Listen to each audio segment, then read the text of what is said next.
Are you familiar with bandwagon jumpers? It's generally a term used for sports, where when one team that you've been cheering for a long time no longer is doing very good, but there's another team that looks like they might take it all. And so you leave the team you've been cheering to go look and run for the successful team and join and cheer with them.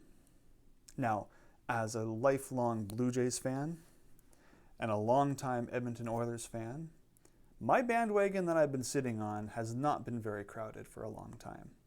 Except for in 92 and 93 when the Jays won back-to-back World Series. Those were amazing times. And a couple years ago where the Oilers made the playoffs and they came within one game of winning the Stanley Cup way back in 2006. It's been pretty lonely for these two teams because these two teams have not done very well. It's been called a decade of darkness for Oilers fans because of how crummy of a team that they are. And us as people love going towards successful and strong people and businesses and brands and teams. Anything that looks like it is successful and can offer us some sort of control.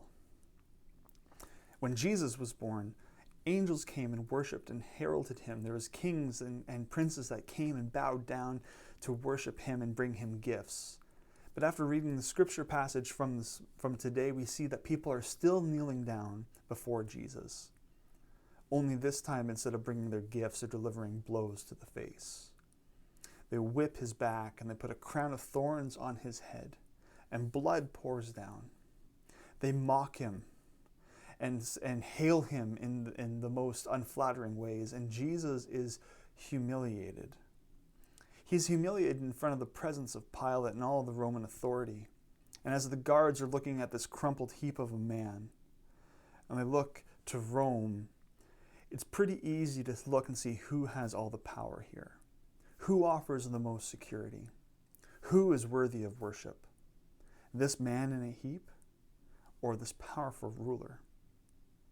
And because at times, especially in times of crisis, we want to cling to the things that are strong and powerful and mighty, we can sometimes run away from the things that look weak and frail. And we have to wonder, are we okay with that?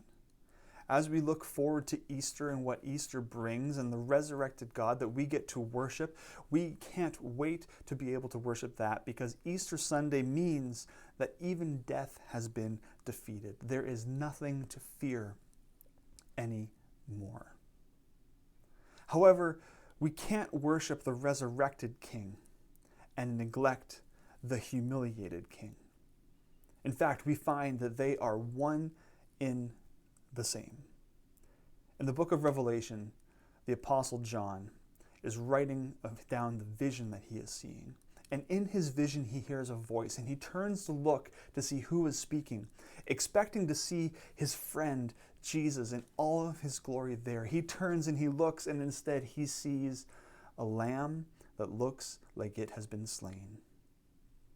Even in Revelation, where there's a story and a narrative of how in the face of everything that looks like it is going to overthrow, Christ still reigns. Even in his reigning, he still bears the scars and the look of humiliation, like a lamb who has been slain. And we have to ask ourselves, are we okay worshiping a God who looks humiliated? Are we okay being humiliated ourselves for his glory?